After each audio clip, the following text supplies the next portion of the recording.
All right, so as you can see from the first slide, you're here for the disability application orientation. So if that's not what you want to learn about, then now's your chance to escape the room. This is a presentation that my colleague Brooke and I put together because a lot of people were interested in learning about the process. What does it mean to apply for Social Security benefits? And we found that we were answering a lot of questions individually, one-on-one, and that we thought it might be helpful if we had a presentation prepared so that on a weekly basis, anyone who's interested in learning about applying for disability would have the information they need to go forward. So before we start with the disability application itself, I want to let you know a little bit about FREED. We're what's called a Center for Independent Living, and what that means is that we are a disability rights and resources organization. We do a lot of different things, helping people access assistive technology, helping to apply for housing, all sorts of things. But the most important thing that we do is respect the individual and work to support each individual in accomplishing their goals. So the real reason for FREED to exist is for when people who have disabilities have goals that they want to accomplish and they're not able to do so because of something related to their disability, they can come to FREED and say, this is my goal, this is what I want to do, and we'll say, great, we can support you in the things you have trouble with and you can do the things that you're great at. So that's kind of what FREED is about. It's a lot about respect and individual goal accomplishment. So on to this session. This orientation is to help prepare you to apply for disability benefits. If you're considering, am I someone who is eligible for benefits, what does the process look like? So that's what you'll be learning about today. So what are the disability benefits, and then how do I prepare to apply? So today's goal is to learn, first of all, the difference among a bunch of acronyms that you hear related to Social Security disability. SDI, SSDI, and SSI. Have you guys heard of all this stuff before? Yes, you've heard the acronyms and you've heard people say all kinds of different words related to them, right? Okay, so we're gonna parse out the differences among those three. We're gonna talk about how disability is determined for each of those three, and then the application process itself. If you have questions throughout this, I've put pens on the table. If you have questions, if you would jot them down, and then at the end of today's session, I'll stick with you and answer the questions till you get all the answers that you need. One of the things that's important to us at FREED is to give you information in a way that it makes sense to you. So we've got it visually on the board here, and then I'm talking, but also if you need anything in a different format, please let me know, okay? All right, so what are disability benefits? Basically, they're financial support for people who are unable to work. Today we're going to be talking about benefits provided by the state of California and then benefits by the federal government. Disability benefits in these categories can be for either short-term disability, meaning 12 months or less, or long-term disability, long-term support, which is typically defined as an illness that lasts for 12 months or more, or it is expected to end imminently in death. That's the morbid part of the presentation. So SDI, this stands for State Disability Insurance, and this is administered by the same part of California's government that provides unemployment insurance. It's provided by what's called the Employment Development Department. So for state disability insurance, you have to be unable to work at your current job for at least 8 days, and your disability is expected to last for 12 months or less. So this is usually the kind of disability that people utilize if they're having knee replacement surgery, or they became very ill from an illness. Or it could be if you have something that's expected to last much longer, but you're hoping it's not going to. For example, if you have a stroke and you need income support while you're recovering from that stroke, but you're hoping that you'll make a full recovery. So it's for those short types of things. The thing that's going to be important with state disability insurance is that you be employed or actively looking for work at the time that the disability occurs, and that you have paid into the state disability insurance program. And what that's going to mean is that the employer that you work for is enrolled with the state disability insurance program. and that you're doing work from which that tax is withheld. And so a lot of people in our area work under the table, meaning no taxes are withheld, or work for small employers that are not enrolled with this program. So those are the two pieces that we have to check out before doing an application for the short-term disability insurance. While you're getting state disability insurance, you do have to be under the care of a licensed medical practitioner, and you have to remain under their care. Then there's a little time frame for applying, and your physician is required to complete the medical portion of your claim. You may have seen the short-term disability forms. They look like this. It's a red form, and it's a fairly straightforward form. It's a release that you sign to allow your doctors to give information. You put your name, rank, and serial number, the day that you became unable to work. And because it's a short-term thing, it is fairly easily acquired. So really all that's required is for you to talk to your doctor. You agree that there's an issue going on that should be resolved fairly promptly or hope to be resolved promptly. Your doctor fills out the form, and usually within 2 weeks you have an approval for the short-term disability. So if you have questions about that, jot them down, and I'll answer them after the whole thing. All right, now long-term disability, as I mentioned, is something that is when your disability is expected to last 12 months or more. And there are two types with this. One is the SSDI, that stands for Social Security Disability Insurance. That's a federal program. The other is called Supplemental Security Income, SSI. So these are both federal programs administered through the Social Security Administration, and occasionally getting a little bit of input from the state. So what are the two things? SSDI, Social Security Disability Insurance, is insurance means this is something that you pay into. So again, this would be working for an employer who withholds taxes and like Medicare, Social Security taxes from your paycheck. And so to be initially eligible for disability insurance, you have to have bought into it. Insurance implies you're paying something to get something. And so this is something that is not an entitlement that everybody gets. This is based on your payment into the system. And as a basic thumbnail, it asks, have you worked a job from which Social Security taxes were withheld for 5 out of the last 10 years. Okay, so it's based on your work whether or not you can access Social Security disability insurance. The amount that you would get is based on your work and your payment into the system. The application for disability insurance benefits, and I have copies of this in your packet. It's pretty straightforward. It's about 5 pages. It's the shortest disability application. And it asks basic name, rank, and serial number. Are you a citizen? Where were you born? Have you used any other names? What conditions are going on? It asks if you have any military service. It asks if you have any other type of pension that might be available. It asks about marriages and children and employers. And all of those questions are simply to assess all the different possible ways that you might be eligible for Social Security disability insurance. If you have not worked outside the home, but your partner has, your spouse has, you may be eligible for this through their work history. If you're an adult child who's been disabled since before the age of 18, you may use this application to apply for disability insurance based on your parents' earning record. So that's why it asks those questions about marriage, about children, and about work. So SSDI, Social Security Disability Insurance, is strictly something that you pay into and you receive based on what you've paid into the system. All right, now SSI, Supplemental Security Income. You'll notice the word insurance is not in this.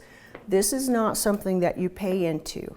SSI is the type of long-term disability that is available if you have not paid into the system. This is something that is there to supplement your income. Maybe you've paid into the system, but based on what you've paid in, you only get $300 a month, hypothetically.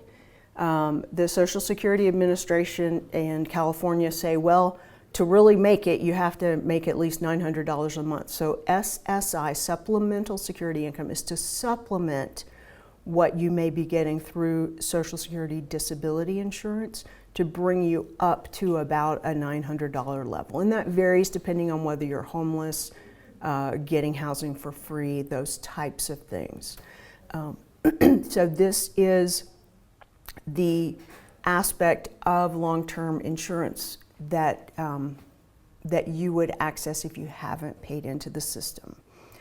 So it's helpful. Now, that said, you do have to fill out that 5-page SSDI application because the Social Security Administration is going to look very carefully to see, is there any money there that we might be able to give you, right? So they're going to ask you to fill out the SSDI application just to check every possibility of, is there any money there that we could give you? And then based on that, you may or may not need to apply for SSI. So the SSI application, as you can see from my lovely inspector here, asks a lot of really rude, nosy questions.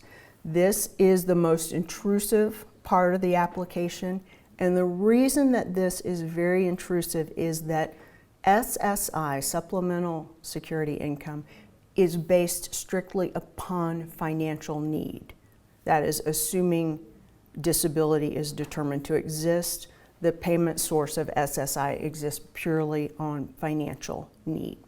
So to do this application, it takes a good bit of research and information. So I'm going to go through a lot of the pages here just to give you an idea of the kinds of things you need to be thinking of and need to be collecting or trying to remember. You know, use auxiliary brains in this application. I definitely don't expect any one individual to remember all this stuff about their life. It's all very detailed. And so if you have somebody that cares about you, that's familiar with your history or your financial setup, this is something that can be very useful to have someone work with you on. So you'll see from the first page, it's very similar. It's all the name, rank, and serial number stuff. At the very bottom, you have a chance to let them know, would you like to receive this income deposited to your bank, or do you want a debit card? So this asks a lot of the previous questions that you've seen before. So the second page is about marriage and when you became unable to work. The next page is about your citizenship, and there's a lot of citizenship questions.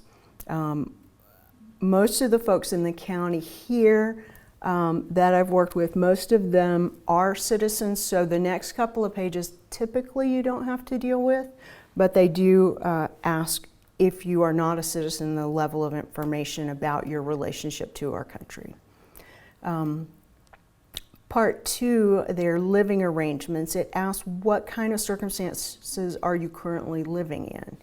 And based on your answers to those questions, whether you're in a household, you're in a care home, you're in jail, you're in a skilled nursing facility, or you're homeless, those different types of living situations result in different amounts of money just based on formulas that Social Security uses that I don't pretend to know. So it asks specifics if you're in an institution, what your household looks like, who else lives with you, are there children in the home, and what kind of income do they have? Is there a spouse in the home? Do you own it? Do you rent it? Does anybody contribute to your household expenses? And what do your expenses look like? So this is the kind of really rude, nosy stuff that Social Security and the state of California are using to determine, is there a financial need for this support for this disabled individual. It asks if there's anybody that doesn't live with you that helps you. It asks for any vehicle or property that your name is on, whether you're living there or not, whether you're using the vehicle or not. And this will be cross-checked with DMV records, real estate records, that kind of thing. It asks about financial accounts. It asks about things like life insurance, burial plans, if you've sold anything for less than market value. So a lot of very, very detailed questions. It asks very detailed questions about what your current income is, and this could be income from work.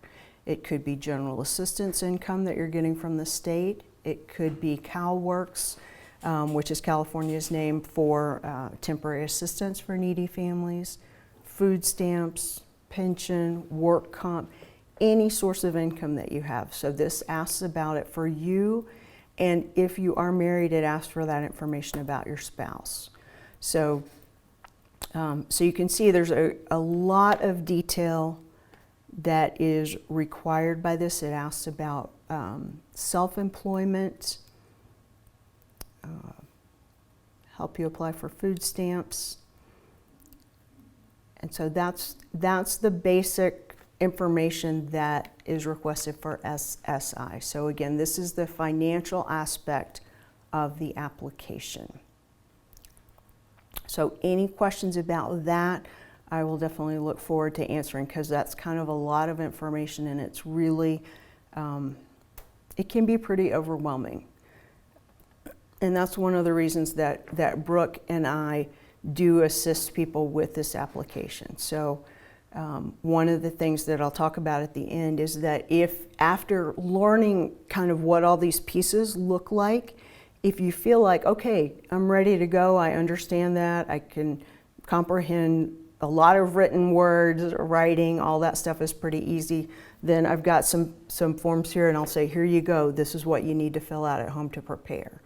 If it feels like this is pretty overwhelming, and there's just no way that you feel like the concentration that it takes and the follow-up and all of that, then Brooke and I would be very happy to make an appointment with you after this for a time for us to sit down one-on-one and give you the support that you're looking for with this process. All right, so the disability report. This is where we're going to talk about what emotional, mental, cognitive, physical things Social Security is looking for when you make an application for disability. And this one, it doesn't ask a lot of detail. It's up to you as the applicant to provide a lot of detail. This is where we want to be able to paint the picture of what's going on for you. So, again, the first page of this is basically name, rank, and serial number. It's all this boring stuff that you just have to write it all down yet again. It asks if there's someone other than a doctor who's familiar with what goes on for you. Maybe a neighbor that you're close to, a sibling, an adult child, a parent, someone who's not a doctor who can say, yeah, I've seen Michelle out, and this is the stuff that she can do, and this is the stuff that gets in the way. Or I work with Brooke all the time, and I can see these things, are really working great, and these things seem to be getting in the way. So a third party, not a medical person, but someone that understands you and what kind of challenges you experience, and who's willing to talk about them at some length, again, to help paint the picture. So one of the important things there is section 3 on the page is where it says medical conditions. It is important here that you write down every medical condition. I've worked with a lot of people who say, well, I'm fine putting down, I've got this lower back pain, I can't do it, or I'm not able to see well, or something like that. But I don't want to put down my mental health stuff. I don't want anybody to know about that. I mean, I have depression, but I don't want anybody to know. I would say that it is very important to put the stuff down that you're embarrassed about too. Anything that doesn't feel comfortable, but that is a diagnosis that impacts the way that you live your life, your ability to make decisions, your ability to work, your ability to get around is really important.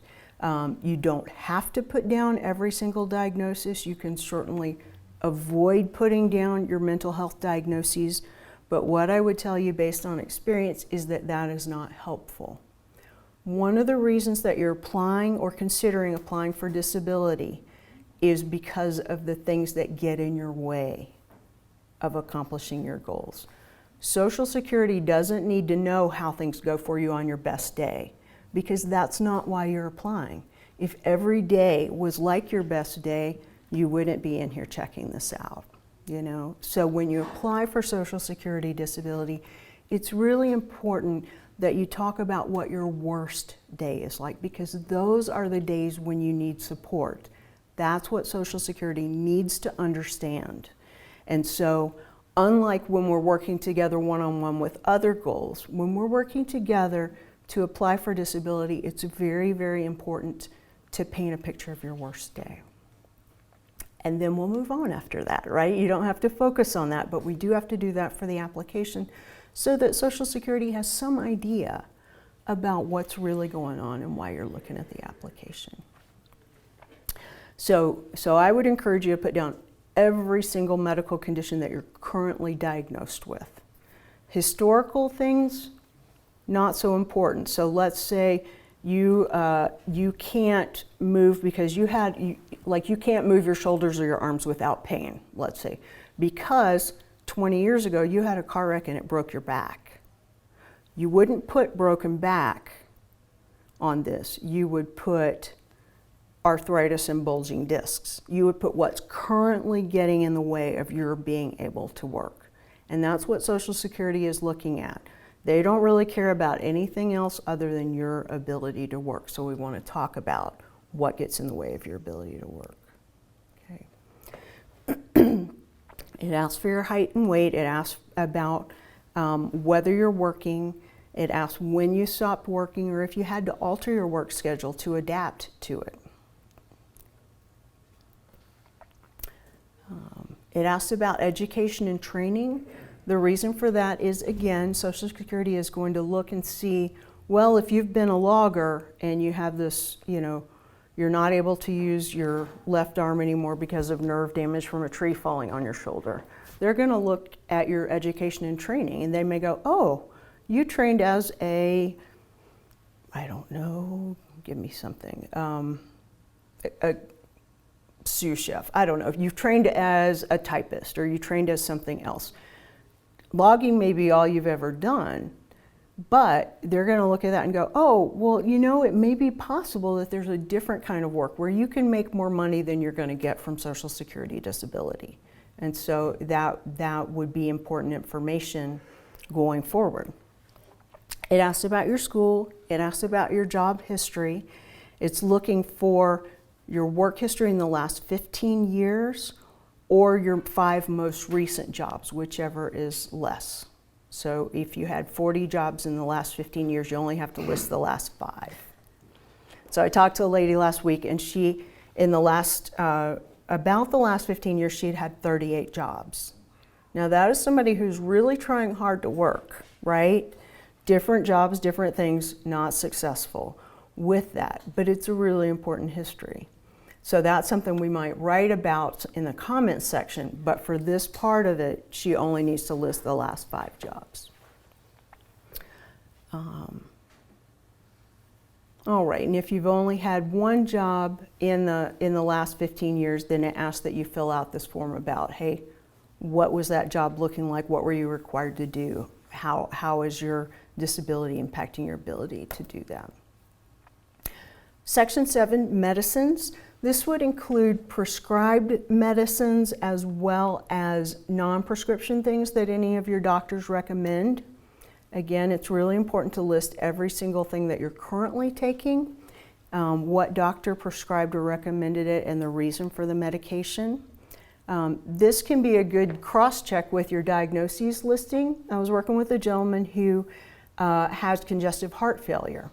And he was on all the stuff you would expect from that, like diuretics to get the fluid out of his lungs and all that kind of stuff. But as I looked through that listing, I saw the listing of an antidepressant.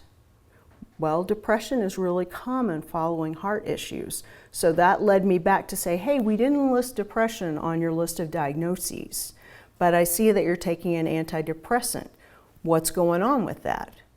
And he was like, well, you know, after the heart thing, I was feeling a little down and blah, blah, blah. And I was like, dude, we need to put that on there. This is important. This is a piece. You don't identify as someone who's living with depression because mental illness hasn't been something for your whole life.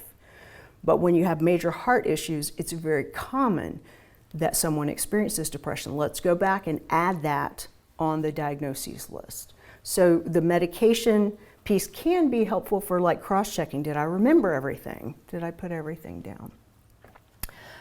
Medical treatment, section 8 there, is just asking if you are currently being treated for any physical or emotional conditions.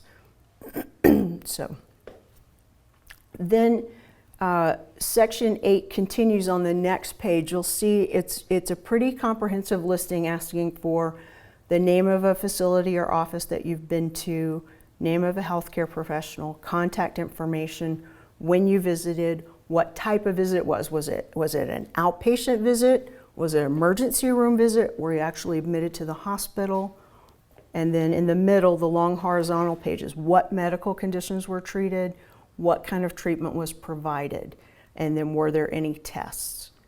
This page and this information is something that you need to collect for every medical professional that you have seen for anything related to your disabilities, particularly in the last 3 to 5 years. You don't typically need information from the initial accident 25 years ago. It's really, again, these medical things are about who is treating you now, meaning the last current to 3 to 5 years, who's treating you, what are they treating you for, what's your level of involvement. And the reason that this page is very important, and there are several pages just like this, there are enough pages there for every, any clinic, any hospital, any person that you've been to see. This is the piece of information that Social Security Disability is going to use to gather your records, to review them carefully, to see what information is there to support or not support your claim of disability. So this is where, when Brooke and I work with folks, we also tend to spend a lot of time trying to gather this. It's also something a lot of people don't remember. And that's where we can really be helpful because we may see something about a medication or a diagnosis, but you're not mentioning where that happened. So we'll say, did you ever see anybody for that? Yeah, I saw somebody in Reno, but I'm really not sure who it was or where, and I don't remember when. Wow, well, do you remember if it was in the winter? Was it snowy? Or was it in the summer? Was it really hot? Okay, do you remember the part of town? Well, let's go online. Let's look what hospitals are in that part of town near the university. And so we do a lot of detective work to try to get specifically the location, the phone numbers, everything, so that the Social Security Administration can track down any records that might be there. In terms of treatment, what treatment did you receive for the above conditions? The treatment, if it's an emergency room, it could be, x-rays and a cast. If it's treatment at your primary care, it could be assessment of physical needs and referral for physical therapy, right? So treatment could be a referral to something else, so that's important to list. And then, of course, we'll do the detective work together to figure out, where the heck did you get physical therapy? Where were you living at the time? Can we track it down based on your location? So that's a really, really important part. Okay, and then there's more of those pages. There's like 6 of those, and we can always make copies if if you have more places. So that's the initial piece of what you need to share with Social Security for them to begin looking at. Do we agree that you're not able to work, or do we think that you might be able to and there's something that you're missing there? So when you do the application process, I want to go through this particular slide because it lets you know explicitly how that process works. So number one there is when you actually start the application. That begins either when you call Social Security and say, hey guys, I want to apply for disability, or you go online and start an application online, or you deliver some of these documents that we've talked about to the office. That's starting the application. Number two, the very first thing the Social Security Administration does is they look at your non-medical eligibility, meaning the Social Security SSDI disability insurance application that we completed. They're going to look to see, is there any financial pay-in that you have? Do you qualify for disability insurance based on your work history, right? And at that point, many applicants who haven't paid into the system will get a denial letter. Says you're denied for Social Security disability insurance. And some people are like, that's it, I'm all done, I don't qualify. No, no, no, no, no. That just means you haven't paid into the system, and so you don't qualify for that particular aspect of Social Security disability, right? So that first denial letter, you want to read it carefully, because it may just be saying, hey, you haven't paid into the system, so you're not getting paid under SSDI. But guess what? There's that other thing that we talked about, right? Supplemental security income. So that's still on the table. So if you get that first denial, do not freak out. It's okay. Then they will also look at your financial needs. So they begin to evaluate with SSI, supplemental security income. Is this somebody that we can offer some financial support based on their financial situation? So that's the first thing that the administration does. Once they determine that and notify you, they will then take all of that application packet that you worked so hard to complete, and they're going to give it to an office in Roseville called Disability Determination Services. You'll see another acronym for that, DDS. This is actually a branch of social services in California that is trained to evaluate the medical aspect of your application. So number 3 there, they transfer the claim to Disability Determination Services. And number 4, this is the hard part. This is the hurdle that's really, really important. This is who looks at what you've described about your experience, and they pull all your medical records. Every place that you've told them has medical records for you. They solicit those records and they look through them, and they look to see, have the medical professionals documented functional deficits that indicate you cannot work. So that's what they're looking for. Once they decide, thumbs up, thumbs down, number 5, Disability Determination Services gives their decision about the medical disability back to the Social Security Administration. And it is then, number 6, that you get a notification from Social Security of, we found you to be disabled, or we did not find you to be disabled. This is the response that's really important for you to pay attention to. And if you're approved, then woohoo, you get money, and it goes back to the first date that you started the application. About 75% of people are denied at this point. And usually the denial is due to insufficient medical information. So when you get a denial there at number 6, if you get notified by Social Security that, hey, we got your information, we agree that you're living with depression and really bad arthritis, but we think there's some other kinds of work that you could do where you could earn more money than disability insurance is going to provide to you.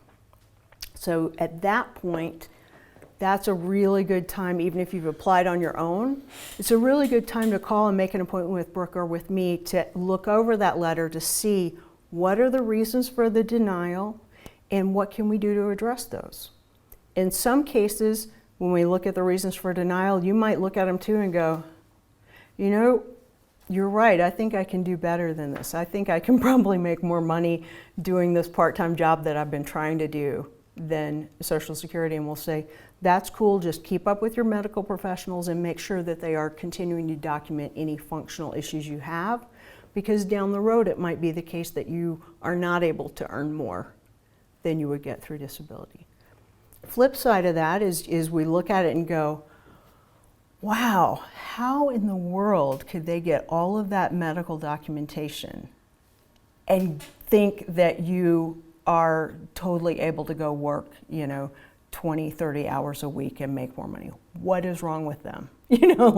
How do you look at that? So the first thing there we do is they'll list exactly who they got medical records from. So we'll look at those records and go, I see that they got records from these 6 places, but we gave them 10 places.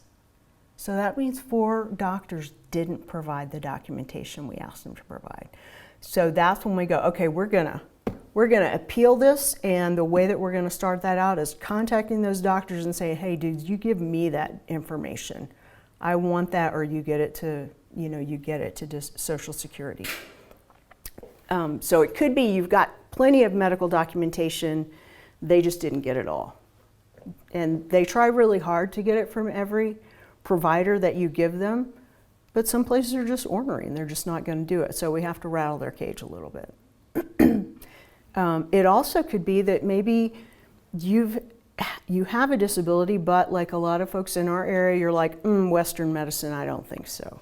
My neighbor does acupuncture, that's who's taking care of me. I don't have a primary care doctor, and you don't have a medical history. It's at that point that we say, okay, we need to appeal this and we need to establish a medical history.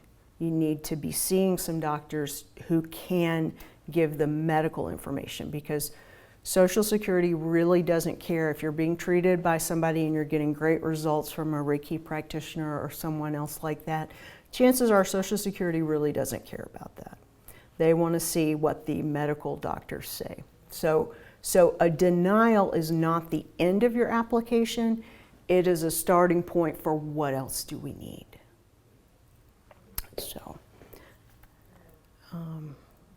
So what is Social Security looking for when you turn in that application? First of all, they're going to check, have you paid into Social Security? Have you done work on the books for at least 5 of the last 10 years? They're going to also look at, can you do substantial work? And for 2018, substantial work means earning $1,180 a month.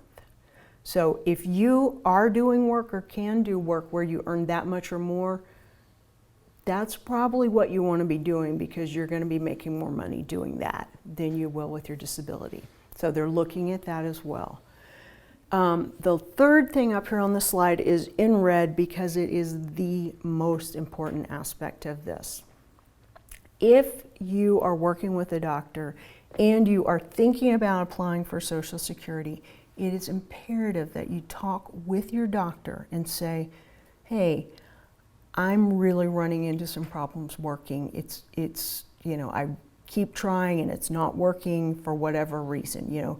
Every time my boss gives me feedback, I dissolve into tears for 2 hours because I can't regulate my emotions. I'm working with a psychiatrist, can't get it done. Or I'm a shelf stalker and I've been doing really well and I've been getting physical therapy for my carpal tunnel and all that stuff, but I have to go home and rest for like 10 hours and it means I can't take care of my kids. So functional stuff is really, really important. The reason it's important to talk to your doctors, your psychiatrists, your therapists about this is that some doctors think that if they write in the case notes, Brooke is permanently disabled, that Social Security will go, oh yes, the doctor says you are permanently disabled, here's your money. Not going to happen. Social Security really doesn't care what your doctor's opinion is. They don't really care what they think or what they tell them to do. What's really important is that the doctor writes down, Michelle reports that after working, an 8-hour shift stocking shelves, she has to lay in bed for 12 hours or for 2 days before she's able to move again and even do dishes or make a meal for her family, right? So if you're thinking about applying for disability, it's time to start talking to your doctors about that and give them the information that they need to document your limitations. And again, it's about how it affects your life. That's what Social Security Disability Determination Services are looking at. How does it impact your life? So that's also the part of this where I say, if you're not working with any medical professionals for the issues that are keeping you from being able to work, we need to get you connected with some medical professionals to begin developing this documentation. If you don't have that documentation right now, there's no point in your applying right now. Okay. All right, and just a review of the kind of information that you need to be collecting as you're preparing to apply. You need contact information and dates of treatment for every medical professional you've seen, especially in the last 3 to 5 years. If you have copies of your medical records, hang on to those because we can send them in. Social Security will request your medical records, but if you have them and you can just give them to them when you walk in, how much quicker is that response going to be? A lot quicker. So you don't have to take the time to gather those records, but if you have them, we want to give them. Okay? We already talked about listing every medical or mental health diagnosis. Again, it's not a requirement that you do that, but I strongly suggest that you work on yourself so that you get in a headspace where you can do that. Any medical tests you've had, current medications, we already talked about that. We talked about having contact info for somebody else who knows your challenges, employment history. One piece that's important, the date that you became unable to work. This is a date that several of these applications are going to request. So you want to look at your work history, look at when did I really become unable to continue to work. Write that down big somewhere, and you want to use that exact date every place. You don't want it to be a month off or 3 days off, because then Social Security's like, what the heck? You know, so you want to make it as easy as possible for them to understand what's going on. Dates and locations of marriages and divorce, dates and locations of education and training. All right, so now here's all this overwhelming stuff. So what do you do now, right? So now is when you can either take some forms with you. I have all the forms that you would need to initiate your application. I also have a packet here that can help you do this online if you're interested in applying online. Or if you would like to sit down for some one-on-one support with this. If you have a head injury, I'll ask you to schedule with my colleague Brooke. And if you don't, I'll ask you to schedule an appointment with me. Take this packet home. Our phone number is right there. We are here Monday through Friday, 8:30 to 4. Call anytime. We'll make an appointment for some time to really sit down and figure out what's going on. I think that's my last slide. Let me check. Yes, that's my last slide. So are there any questions about this? I've given you a whole lot of information and you haven't had a chance to talk. So do you have any questions? Are the forms and applications available in alternative format, for instance, large print? As a matter of fact, they are. You can go on the Social Security website or call them and request a large print format, and they will send it out to you in that format. You mentioned the different steps of the application, but how long does it take to go from when I turn my application in to when I get approved or denied? That's a really good question, and there's a lot of variability there. When we were talking about the steps that it goes through, and step 4 or whatever is when it goes to Disability Determination Services, if you happen to have had all of your medical records, you just are one of those people that keeps up with them, and we turn all those in with the application, the turnaround time could be within a month or 2. If we don't have that and Disability Determination Services has trouble getting those records from the providers, it takes as long as it takes them to get the records and then be able to review. So for some people, it's a pretty quick turnaround, and for some people it can take several months because it can sometimes be hard to get their records. On the report where we mention our medication, do you recommend that a person applying include if they're taking CBD? Because in the state of California and other states it's been approved, but it's a federal application, not a state application. Yeah, that's a question I get a good bit because, of course, cannabis is a big industry in our area, but also, like you said, medical marijuana has been legal in California since '74, and then we just, in the 17 voting approved recreational cannabis. I do, for the very reasons that you mentioned, that this is a federal application, I do encourage people to refrain at this time from listing any medical cannabis use. So you mentioned on a part of this application that we need to list our therapies and treatments. Does that include talk therapy, for instance, if we're working with a therapist? So yes, you definitely do want to list any kind of talk therapy in addition to physical therapy. So if you're seeing an EMDR therapist or supportive counselor or anything like that, you definitely do want to list that person on your medical provider's pages. So for the short-term disability, if I was planning to have a knee or hip replacement or some sort of medical procedure, how long in advance should I begin the process of applying for the short-term disability? So that's a really good question.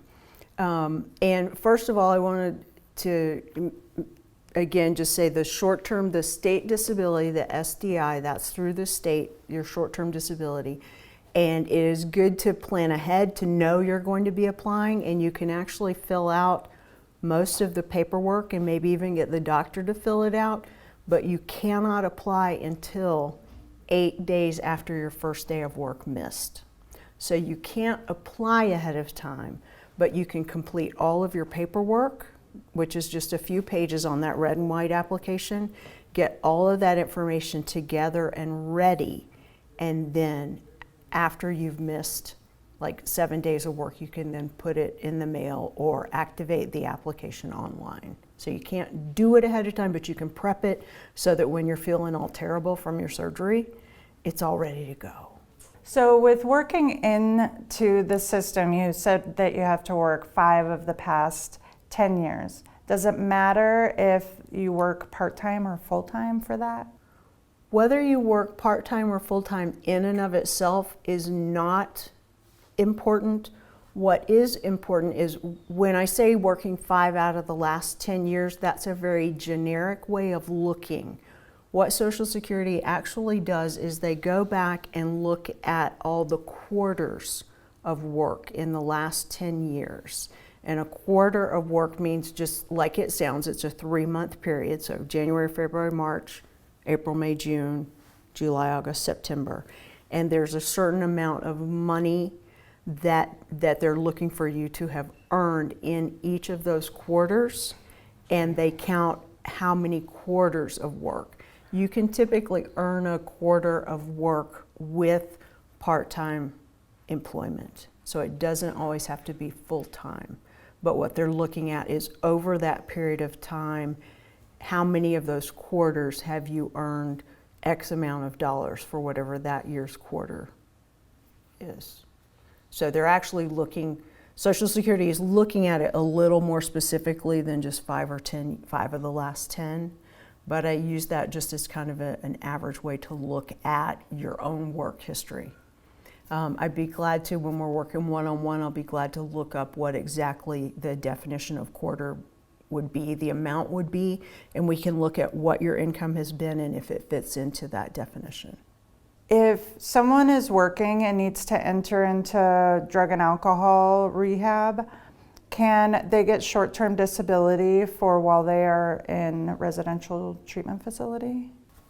Often, yes. This is something that I talk to people about who are working so that they can feel more comfortable that they're going to be able to provide some support for their families while they're in treatment. So if you're working full-time, part-time, and you are going to go into, for example, like a residential treatment program where you're not going to be able to work, you absolutely can apply for short-term disability for that period of time when you're in treatment. Yes, you absolutely can, and I would encourage that.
Well, when people come here, I would hope that they would first of all see it as the window into the past that it is, and appreciate the magnitude of the machinery and things that used to go on in this building that contributed so much to what the community is today. Now the facility has so much flexibility and a capability to be used for different kinds of events and purposes that it's almost transformed from the great manufacturing facility to now a community asset of a different kind that enables all different kinds of groups to meet here, put on their productions, have meetings, have dinners, weddings, banquets, and so on. So it's just the perfect community resource. I just think that there's a richness here that people will experience, regardless of what type of event they're here for. It is a great relic and a great example of another period and of what you can do with an old building that you give a new use to.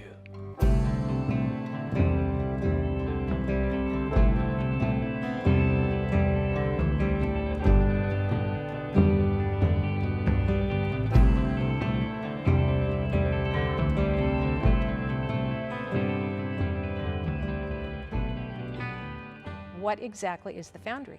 Are we an event center? Are we a rental hall? Are we a museum? And actually, I think we're all three. It's not just a building.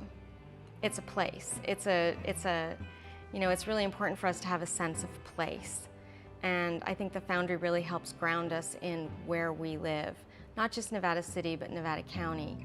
And it really helps kind of put us somewhere and sort of a beacon. I've been in this building myself hundreds of times for be it Fright Night or a concert or a party, and I always leave with the feeling, what a great space, what a great feeling, what a good time I personally had in this building.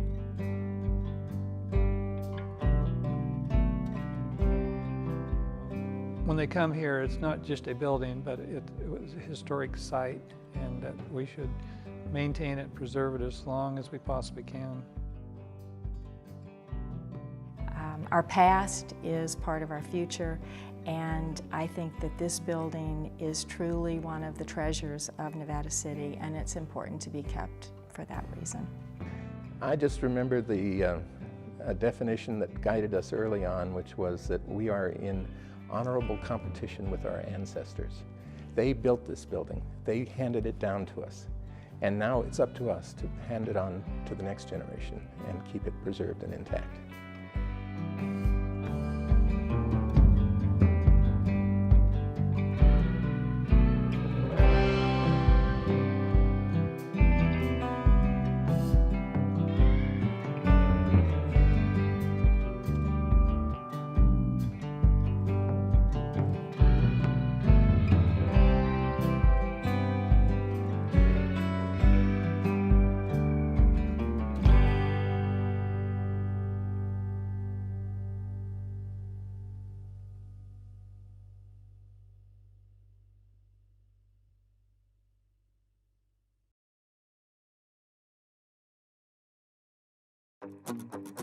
This is a story of gumption, perseverance, and damn luck. It starts with this man. Charles Litton was Einstein brilliant. He was a genius, made countless contributions to the high technology of his time, vacuum tubes. In 1953, he moved from a young Silicon Valley to Grass Valley, California. I think that's what happens, right? A lot of us, we found a way to get to Nevada City, Grass Valley, or we found it for the first time, and we don't want to leave. Soon after, he talked his friend Dr. Donald Hare into starting his engineering business in the same mountain town. Doc Hare, Grass Valley, I believe came to Grass Valley almost as much for the area as everybody else, but he knew Litton. Doc Hare and a small cadre of incredibly talented engineers quickly made their mark on a new technology that was captivating the world: television. Grass Valley knew how to do things with a transistor that previously took a tube. What came next is decades of innovation, ultimately leading to dozens of spin-offs and related technology companies who themselves made countless world-changing contributions. How they got to television is this circuitous path of technology that I don't think anyone would ever predict. The fact that any of this happened at all is technically improbable. from the foothills of the Sierra Nevada, a new hero will emerge. One who is ready.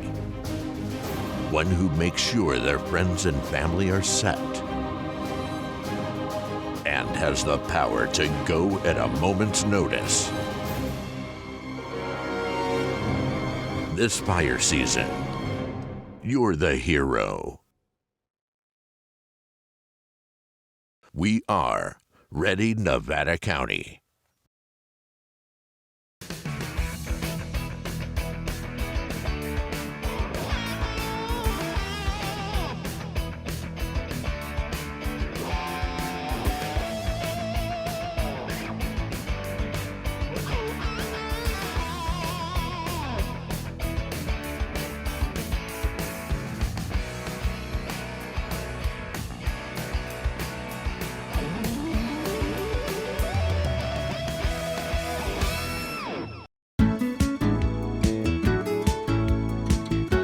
Thank you to Stifel Financial, proudly helping individuals pursue financial goals, businesses and organizations raise and protect capital, and communities offer a higher quality of life. To learn more, visit www.stifel.com.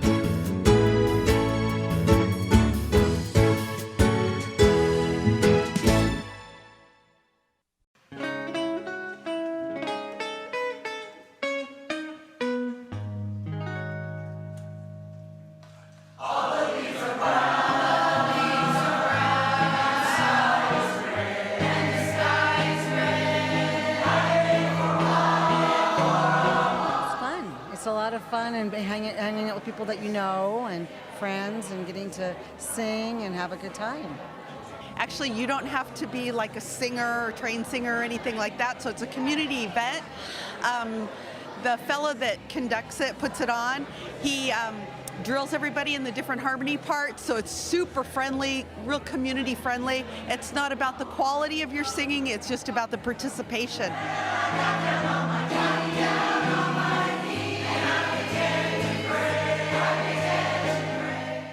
I think I've been to 4 or 5 of these ever since it started last year, and it's really fun. I keep coming back because it's a lot of fun. What are you guys looking forward to tonight? I'm really looking forward to singing.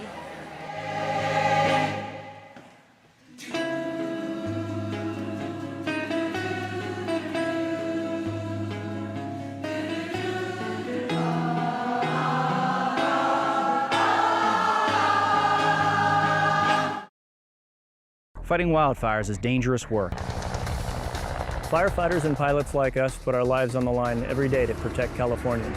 But there's a new danger that we're seeing more and more. Hobby drones flying in a fire area pose a serious threat to us, our firefighters, and the public below. A collision with a hobby drone could cause damage, injury, or even death.